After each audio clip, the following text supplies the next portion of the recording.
All right. Welcome to Monday Night Call. I'm Natalie Dolan. I'm an Emerald Ambassador, and I am so excited to share with you guys on this topic. What I call this topic is how to serve, how a service-oriented posture will in turn serve you. Okay, so this is something that I always find myself saying. I know my team, they've heard me, they always hear me say, don't talk about you so much, talk about them. Talk about what this can do for them. And that is going to be a really big shift in your business. So first of all, I'm sure you've heard that posture in itself is important. So when you're talking to people, the posture that you have, are you timid? Are you reserved? Are you desperate? Do you really want to get people? Is this really all about you? Do you really care to get people healthy? Do you really care to help people make money? If you're on this call, I'm sure you care. That's a really big part of what drives us in this business. Is we do like to see people's health change. We do like to see people's finances changed. And so having a confident posture is important, but not only that, having a posture where you are here to serve people. I'm on this call to serve people. I am posting every day to serve people. When I message people, it is from a place of service, and I'm solid in that. Okay, so the way you can kind of figure out if you're service oriented, go back and do a little inventory. Okay, like look at your messages, review your messages and your posts even, and see how often you're saying me or I versus you. That is a really good indicator. Are you saying, I really want you to join me? This is really good for me. And instead of this is something that can really help benefit you and your family. I think you would do really well making it all about them. Okay, so going into this every single day, going into your business, I want you guys to really tell yourself every single day, Plexus is a gift. And this is something that an amazing gift that you have to offer people. The business and the products are both a tremendous gift. And so when you are really super solid in that belief and you go to talk to people, that is going to ooze out of you. That's going to create the confidence if you're super solid in that. You guys, I always say, I feel like I have this secret that I want to share with people.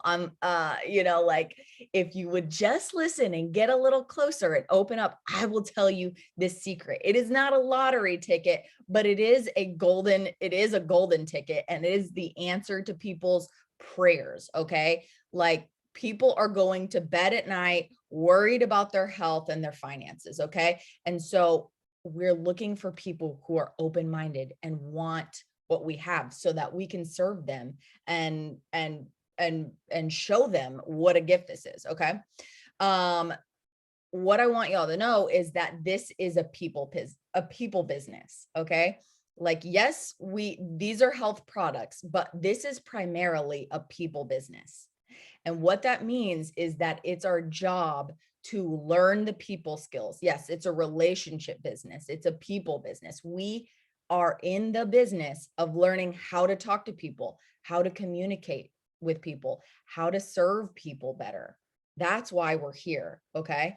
And so you have to really dig deep. That's why we read books like How to Win Friends and Influence People. That's why we are always doing the personal growth, because you cannot give what you don't have. Okay. So yeah, learning people skills, like listening to understand first and then to be understood, asking good questions. These are just some ways that we can really effectively serve people. Okay, so I want to give you guys 4 practical ways that you can show your service-oriented heart, right? So step one is really evaluating where your heart is at and how you can serve people better, and kind of shifting your focus to that.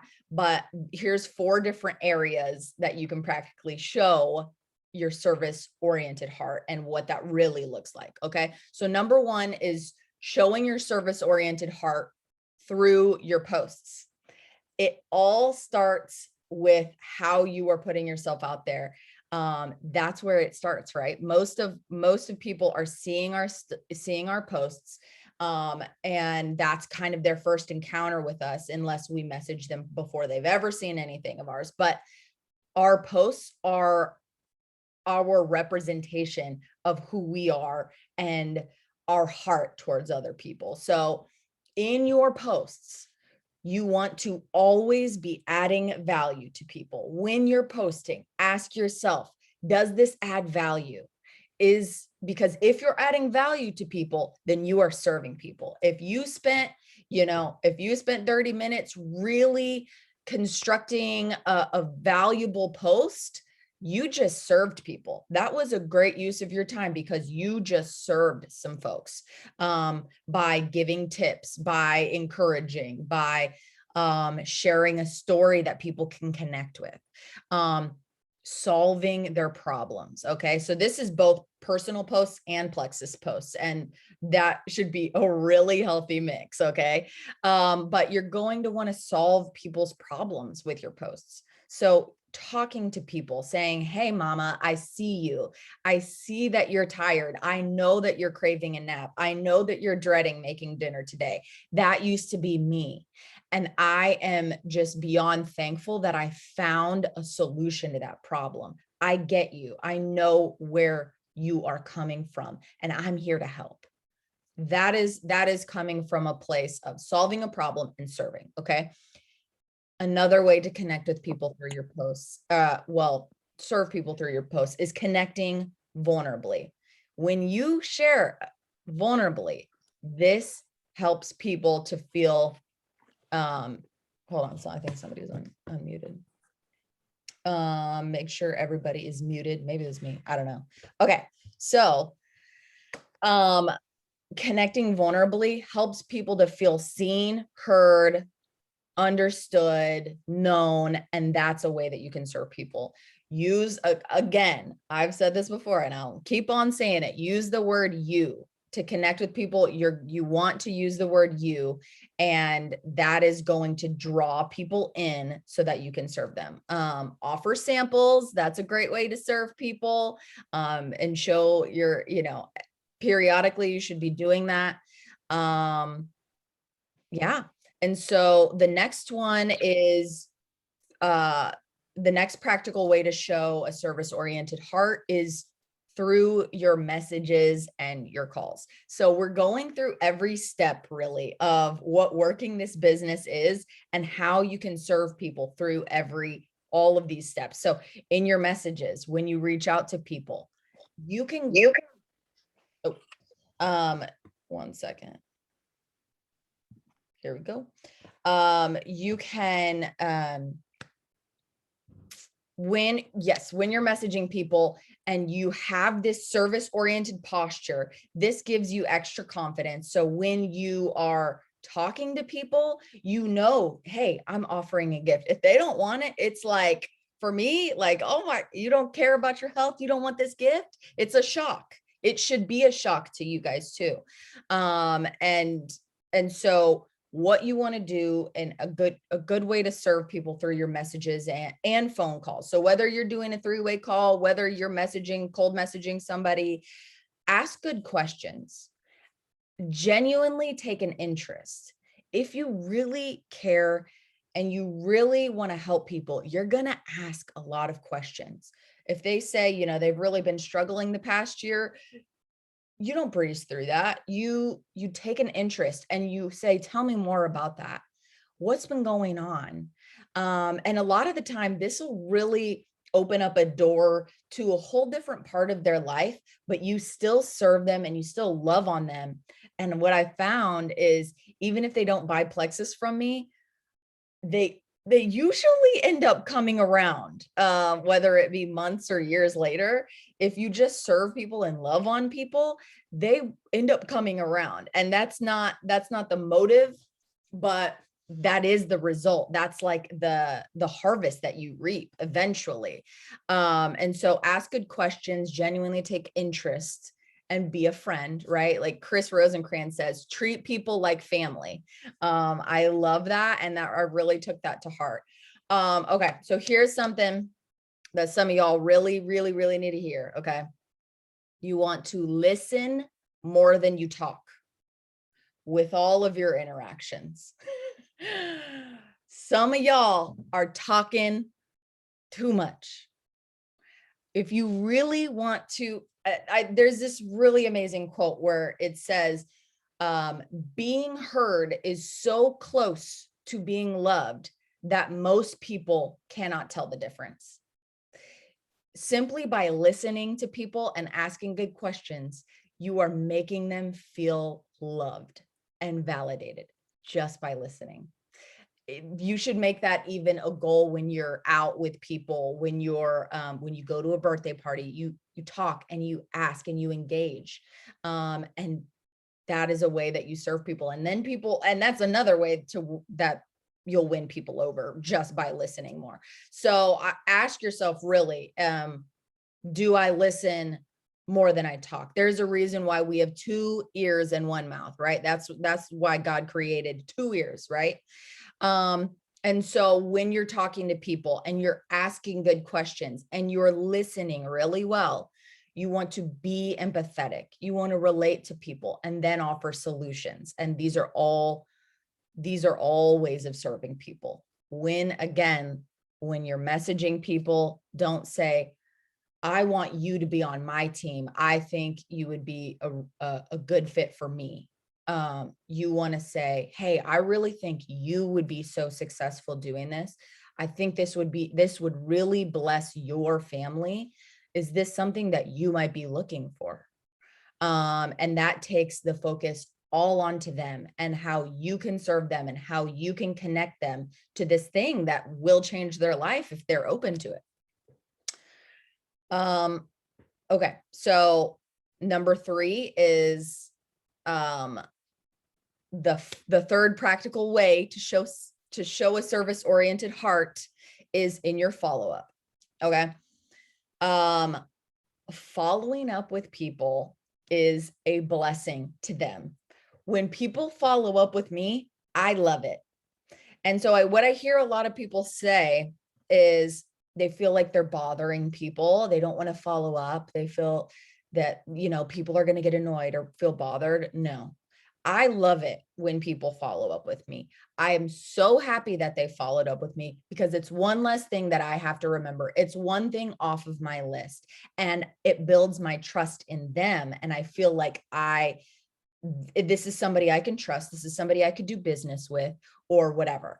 And so I really, really want you guys to switch your mindset from bothering people to blessing people. I do have a quick story for you on follow-up and how I played small with somebody.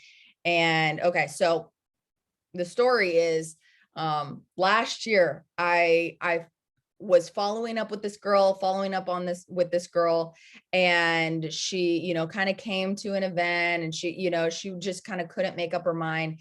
And eventually I kind of just dropped the follow-up with her. I felt like I had followed up with her so many times. Maybe it was just the max amount of times. And so I really stopped following up with her. And eventually, months later, I followed up with her again. And she said that she had just bought from this other girl. She just bought Plexus from this other girl. And I was like, okay, really confused, because she came to my events. I had sent her the videos. I had got her all her health goals. And she said, you didn't really follow up with me. And I really felt like you didn't actually care about my health, and that, this is just your job, and you weren't really worried about my health. So I went with this other girl. And it was like dagger to my heart. I was like, first of all, I thanked her for her honest feedback. I asked for honest feedback from people, but my gosh, you guys, after that day, and this was last year, okay? After that, I was like, I am not going to drop the follow up with people because nobody is going to say that I don't care about their health, because I do care about their health. And because I played small, because it was like some girl that my husband's other guy worked with, and like I didn't want to like ruffle feathers at my head. Like I was just playing small, y'all. And she needed the products. And so I want that to be a lesson to you guys that people will think you don't care about their health if you don't follow up. And so, yeah, take that to heart. Guys, we're definitely serving people when we're following up with people. Like it's work to follow up, right? Like you have to remember, you have to organize your list. You have to go out and find resources. You might have to find a post or a testimony or a video or an info sheet or, instructions or whatever, this is service to people. And so gladly do it, knowing that you're adding value to people and you're blessing them. Okay. And so number fourth way is through your leadership. And so leading really starts our leadership, right? Like with our team and the people that we're leading. It really starts from the beginning and how you posture yourself. So people will start to see you as a leader from start, the first post, through your messages and your follow-up and the sign up.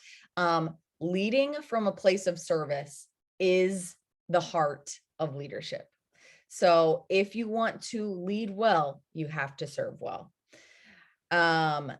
And the good news is that servant leadership is duplicatable. It doesn't take an expert to serve people, right? People aren't looking for an expert, but anybody can serve another person. Anybody can help out. Anybody can find the answers, right? That's a way that we're serving people with our leadership. It's duplicatable. So when you think about servant leaderhood, I want you to remember that service leads to connection, and connection leads to influence. And when you have influence with people, influence is what leadership is. Nothing more, nothing less, according to John Maxwell. And so that's a really big deal. Service helps develop your influence with people. And that's what you need in order to be successful. Yes. So I want you to take an inventory on your servant leadership. And if you have one person signed up, if you have a family, like we're all leaders here, all leaders. You one person on your team, or you're working on it, you're posting, you're a leader, you're having to position yourself that way. So I want you to take an inventory and ask yourself some questions when it comes to, am I really being a servant leader? Okay. And this might hurt a little. This might be the kick in the butt that you need to really evaluate, because we have a volunteer army, right? All of these people are here because they want to be. They don't owe us anything. Okay. And so we need to serve them. Ask yourself, how can I empower my team? Okay. Can I set up an event this month for my team?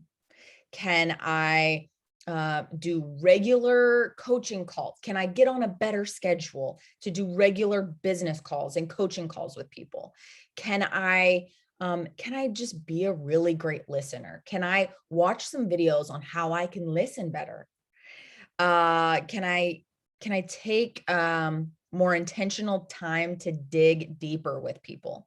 So when you're on those coaching calls, do you want to just get it? Are you rushing people through, or are you just checking the box? Or are you willing to take time to say, hey, where is that coming from?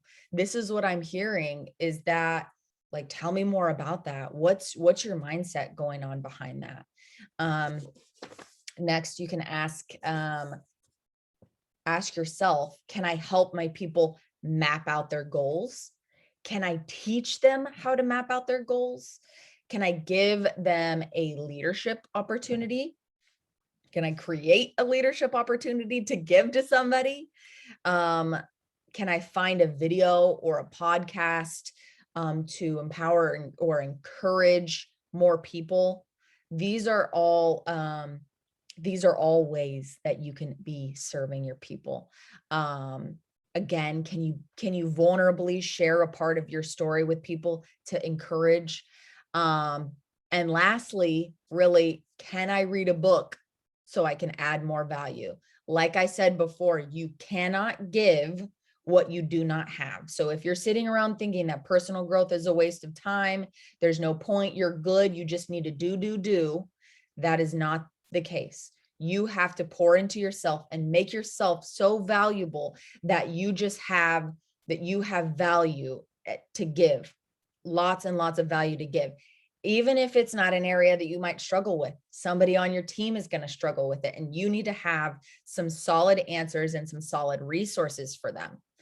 All the personal growth that you do ends up being a service to your team, because you have a well to draw out of. You have a cup that's overflowing instead of just barely getting by and hustling, right? What I'm not saying when it comes to serving your team, what I am saying is you need to have good boundaries. Good boundaries are key. I'm not saying you have to be available 24/7. And in fact, that's not good for your team to see if you're available 24/7, because then they're going to think that they have to be available 24/7, and that's going to lead to burnout, and nobody wants that. Okay. So have solid boundaries, have clear communication with your team, and let them know when you're available. But be willing to serve when you are available. And people will really respect you and honor you, and that's going to duplicate down. Planting these kinds of seeds, the seeds of service, are always going to produce a really healthy outcome. I mean, isn't that the kind of team that you want in the long run? A team that just serves one another, and that's going to be better for your culture. That's going to be, a culture that's full of abundance, ready to give, ready to empower other people. This is what we want. And so I want you guys to really take the time to evaluate how service oriented you really are being, and how, if you shift your mindset to be service oriented, it's going to produce a ton more fruit for your whole business, your whole team, and really your life. So that is all I've got, you guys. Thank you for tuning in. Love y'all so much. Have a great night.